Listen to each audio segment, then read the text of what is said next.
Good afternoon, I'm Malcolm Jordan and this is your midday news fix for Thursday the 12th of October.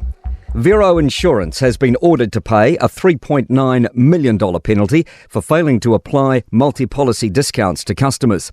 The large insurer admitted in June that it did not apply multi-policy discounts to some customers who were entitled to them. The High Court has found Vero failed to charge customers the right amount and had no adequate explanation for its failure not to have detected the issue earlier. It's imposed a pecuniary penalty with a starting point of $6 million, a discount of 35% and a final penalty of $3.9 million. Chris Hipkins is vowing to keep calling out political parties over racism in the election campaign.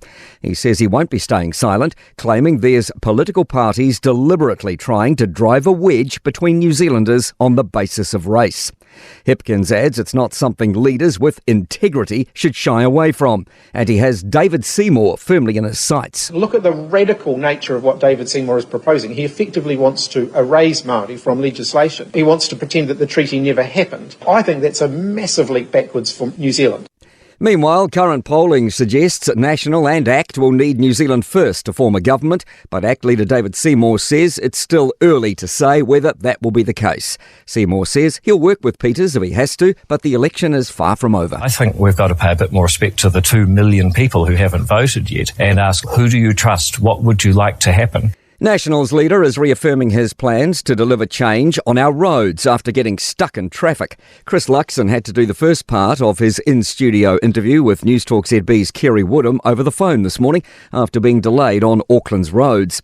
It sparked a conversation about his plans for roading infrastructure. We'll be increasing speed limits on state highways. We'll be removing the blanket ban and we'll have variable speed limits around schools.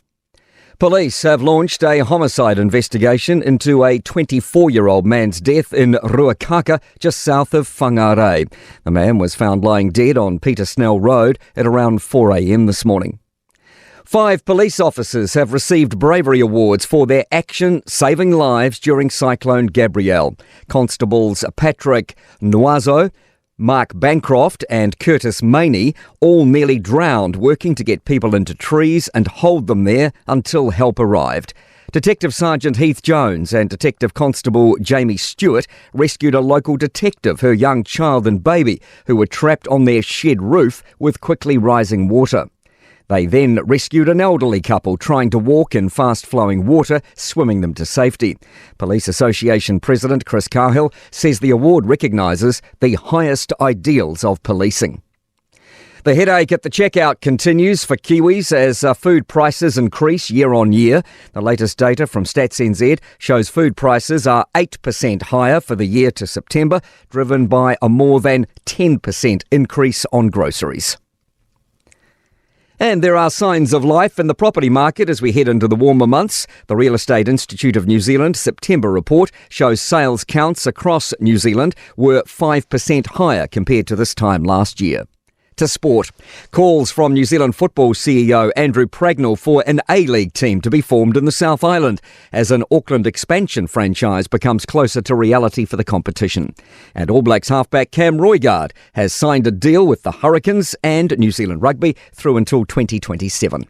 I'm Malcolm Jordan. That's your latest news fix. We'll be back with the next update at 5 p.m. from the Newstalk ZB newsroom.